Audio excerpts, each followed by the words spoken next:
Mahusiano yasiyo rasmi, changamoto kwa jamii. Bobi Wine yapinga matokeo ya urais Uganda. Na katika michezo na burudani, mashabiki wa kitivo cha pasi chuo kikuu cha Iringa walalamikia miundombinu mibovu ya uwanja wa michezo. Habari mtazamaji wa Digital, karibu katika taarifa ya habari. Jina langu ni Ruminata Mgani. Mahusiano yasiyo na malengo yaendelea kuwa changamoto kubwa vioni na jamii kwa ujumla. Eldam Degela anatuarifu zaidi. Hayo yamesemwa na wataalamu wa masuala ya jamii, ambapo wamesema aina hii ya mahusiano huchangia kuvunjika kwa familia, kupotea kwa ndoto binafsi pamoja na msongo wa mawazo kwa vijana. Pia wataalamu hao wamesema kwa mujibu wa tafiti za kijamii, mahusiano mengi huanza bila maelewano ya wazi kuhusu muktasabali wake, jambo linalosababisha migogoro, kukosa uaminifu na wakati mwingine kuishia kwenye maumivu ya kihisia. Hatukatai vijana kuwa na mahusiano ya kimapenzi, kwa maana kuwa na malengo ya kwamba sisi tunapendana, tunaweza kuja kuoana na nini. Hatukatai, kwa sababu wengi wanasoma wakiwa tayari wako machuani, kwa maana ya kwamba wameshabalee. Kwa hiyo ni kwamba vichocheo vya mwili na nini na mambo mengi yanawapusha, yanawasukuma kutamani kuwa na wapenzi. Lakini sasa tunachotamani ni kuona kwamba vijana wanakuwa na mahusiano yenye malengo. Unapokuwa na mpenzi, kwamba unakuwa na mpenzi kwa sababu zipi? Kwa mwanawe, awe wa kiume awe wa kike, ana malengo mapana na amewekeza kwa ajili ya mtoto wake, kwa ajili ya kwamba akue na aende katika mtiririko unaofaa. Mimi kama mzazi, mimi kama mama, mwanangu wa kiume au wa kike anapokuwa chuo, nategemea kwamba anasoma. Kwa upande wa wanafunzi wa chuo kikuu cha Iringa, wametoa maoni yao juu ya swala mahusiano yasiyo na malengo. Mahusiano yasiyokuwa na malengo ni sawa na kudumbukia katika shimo au tunaweza kusema hole. Wanafunzi napaswa kujikinga, kwa sababu kabla ya kujikinga unaweza kukutana na changamoto. Kwa kujikinga naweza nikatumia njia ya kumuuliza anayekuja kunipata katika mahusiano ana lengo gani. Mahusiano mengi yasiokuwa rasmi yamekuwa ni changamoto kwa vijana na jamii kwa ujumla, yanayopelekea migogoro mingi katika familia mbalimbali katika jamii. Nikiripoti kutoka chuo kikuu cha Iringa, ni mimi Eldam Degela wa UoI Digital. Wanafunzi wa chuo kikuu cha Iringa wahimizwa kuwa na matendo mema kama neno la Mungu lisemavyo. Mwanahabari wetu Martha Eric ana undani wa taarifa hii. Hayo yamesemwa na mchungaji Eliud kutoka kanisa la Lutherani pamoja na mchungaji Nuhu Msora katika ibada iliyofanyika ukumbi wa Multipurpose uliopo chuo kikuu cha Iringa. Tangu mwanzo au tangu Agano la Kale mpaka sasa, msisitizo mkubwa wa maandiko, msisitizo mkubwa wa manabii, msisitizo mkubwa wa Yesu Kristo mwenyewe, msisitizo mkubwa wa mitume, lakini pia na watumishi wa Mungu mbalimbali, na mimi nikiwa mmoja wapo, ni sio tu kwenye kusikiliza neno, lakini kwenye kutenda neno, kwa sababu matokeo ya neno hayategemei tu kusikia. Nao waumini ambao wamehudhuria ibada hiyo wametoa maoni juu ya masomo waliojifunza katika ibada hiyo.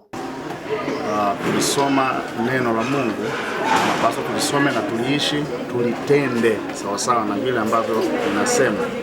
Wengi wanasoma tu hawalitendi. Ili kupata kile ambacho tunahitaji, baraka zetu, tunahitaji tulisome neno la Mungu. Kwamba Mkristo yoyote ili apate kufanikiwa kwenye maisha yake lazima aliishi neno, aamini neno, asome neno, aamini neno, alafu atende kile ambacho neno la Mungu linasema. Ni kwamba tunatakiwa kuishi maisha ya Kikristo, tusiwe tunalegalega, ila kuishi maisha ya Kikristo tunaweza tukapata vitu vingi zaidi na tukaelewa zaidi pale ambapo tutakuwa tumemshirikisha Mungu kwa hali na mali na kwa ustadi zaidi. Tumefikia mwisho wa ibada yetu, na hayo ndiyo baadhi ya maoni yaliyotolewa na waumini wa chuo kikuu cha Iringa. Nikiripoti kutoka hapa eneo la Multipurpose, mimi ni Martha Eric wa UoI. Taarifa yake Martha inatukamilishia habari za kitaifa. Tupate mapumziko mafupi, tukirejea ni habari za kimataifa zinazoletwa kwako na Simon Masorwa.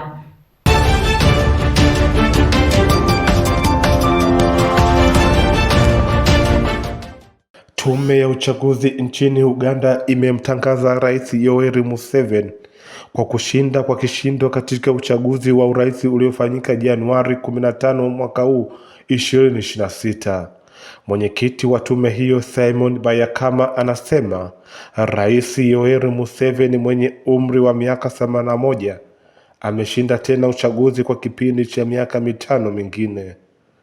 Matokeo rasmi ya uchaguzi yanaonyesha Museveni ameshinda muhula wake wa 7 kwa kupata 71.65 sawa na 72% ya kura zote.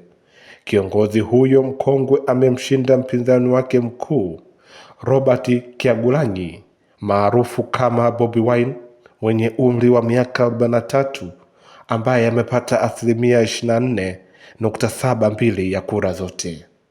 Hata hivyo, Bobi Wine anatarajiwa kuyakataa matokeo hayo rasmi.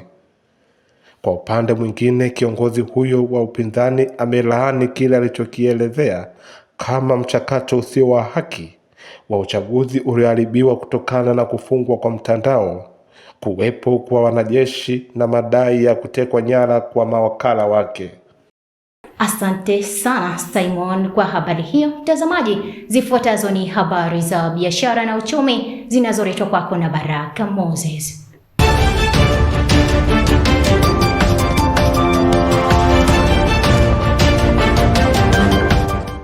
Wafanyabiashara wa matunda ya asili wa soko la Mashine Tatu mkoani Iringa wameelezea matunda asilia yanayopatikana mkoani Iringa na umuhimu wake kwa watumiaji wa matunda hayo.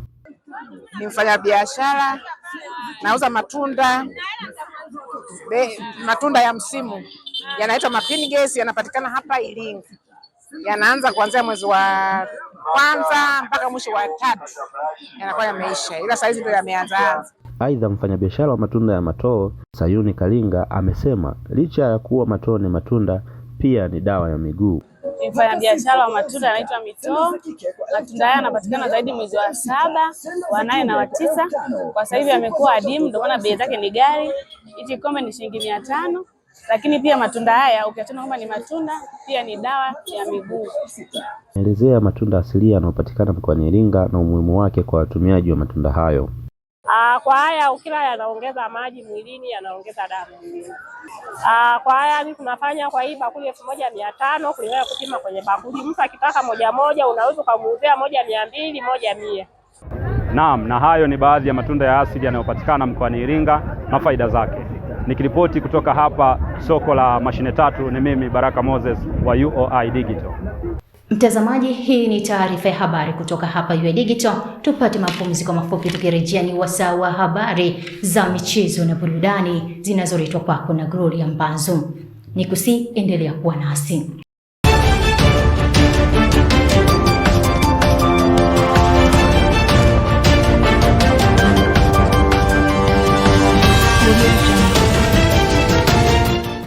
Mashabiki na washiriki wa mashindano ya FASE chuo kikuu cha Iringa yanayofanyika katika viwanja vya Kigonzile wameeleza changamoto wanazokutana nazo wafikapo uwanjani kipindi cha mvua.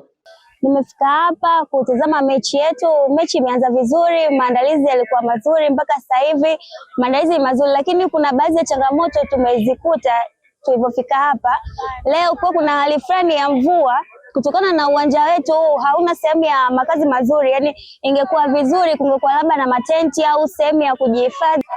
Changamoto tulizokutana nazo katika mashindano, changamoto namba 1 tunaona mpira haujajaa upepo vizuri. Changamoto namba 2 hamna vibendera. Changamoto namba 3 kwenye magoli hamna nyavu, kwa hiyo inaweza likafungwa goli refa asione likawa lina changamoto. Changamoto namba 4 chaki hazionekani vizuri hizi. Kwa mpira unaweza ukatoka lakini isipulizwe filimbi ukijua mpira upo ndani. Aiza Joyce Peter amesema moja ya changamoto wanazokumbana nazo ni ukosefu wa vifaa vya kutolea huduma ya kwanza pamoja na usafiri kwa ajili ya kubeba majeruhi uwanjani ili kwenda kupata matibabu zaidi katika vituo vya afya. Kuna changamoto katika upatikanaji wa service mbalimbali, huduma.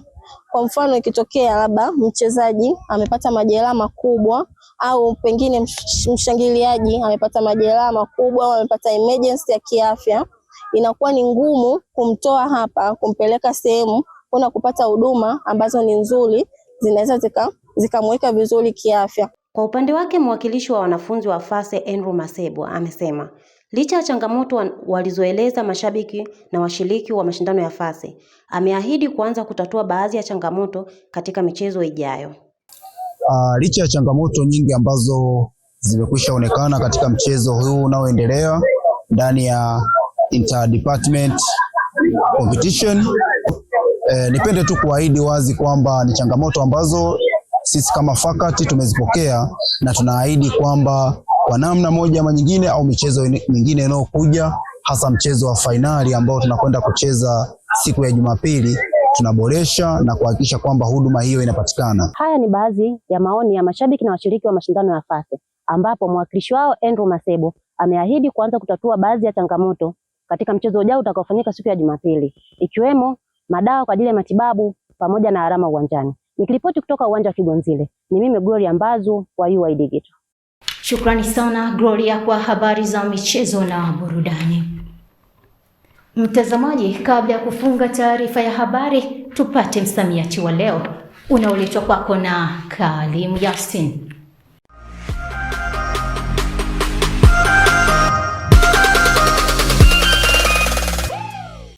Hali gani mpenzi mtazamaji wa kipengele cha msamiati wa leo? Hali gani mpenzi mtazamaji wa Digital? Karibu katika kipengele cha msamiati wa Kiswahili. Kama ilivyo ada, sisi tuko hapa kuandalia maneno mbalimbali ya Kiswahili, yale ambayo unayafahamu na yale usiyoyafahamu kulingana na Baraza la Kiswahili la Taifa. Na leo tumekuandalia msamiati wa neno ngondo. Unaelewa nini ukisikia maana halisi ya msamiati huu? Twende tukatizama wanafunzi wa Chuo cha Iringa wao wanaelewa nini juu ya msamiati huu. Mfano, kuna msamiati wa neno ngondo. Ushawahi kusikia aina hii ya neno au msamiati wa neno ngondo? Ngondo. Hata Diamond ashawahi kuimba tucheze ngondo kama unafuatilia muziki.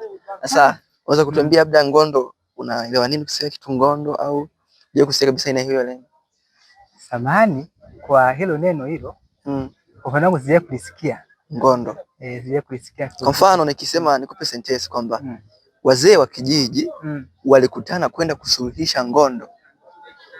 Unaweza kupata picha ngondo ni kitu gani? Labda ni kwa namna hiyo, kwa sentence ambayo umeweza kuiongea. Ngondo inaweza ikamaanisha kwamba labda mgogoro fulani. Tunataka kuwatizama baadhi ya wanafunzi wa Chuo Kikuu cha Iringa wakijaribu kutuelezea kutoa maana halisi ya msamiati wa neno ngondo. Baadhi yao ambao wamebahatika kuulizwa wameweza kujaribu kutoa maana halisi ya msamiati huu wa neno ngondo. Maana halisi ya neno ngondo ni ugomvi ambao ni wa mtu na mtu au ugomvi ambao ni wa jamii na jamii. Hata kwa tena sentensi isemayo kwamba wazee wa kimila walikwenda kusuluhisha ngondo kijijini. Langu jina ni Karim Yasin, bwana msamiati wa Digital. Asante sana Yasin kwa msamiati wa leo, na hiyo ndio maana halisi ya msamiati ngondo. Nami na kuacha na sentensi semayo ngondo hurudisha nyuma maendeleo katika jamii. Mtazamaji, na huu ndio mwisho wa taarifa ya habari kutoka hapa UoI Digital. Kwa niaba ya wote waliofanikisha matangazo haya na kushukuru kwa kuwa nasi mwanzo hadi mwisho. Tukutane kesho panapo majaliwa. Jina langu ni Ruminata Mgeni. Asante na kwaheri.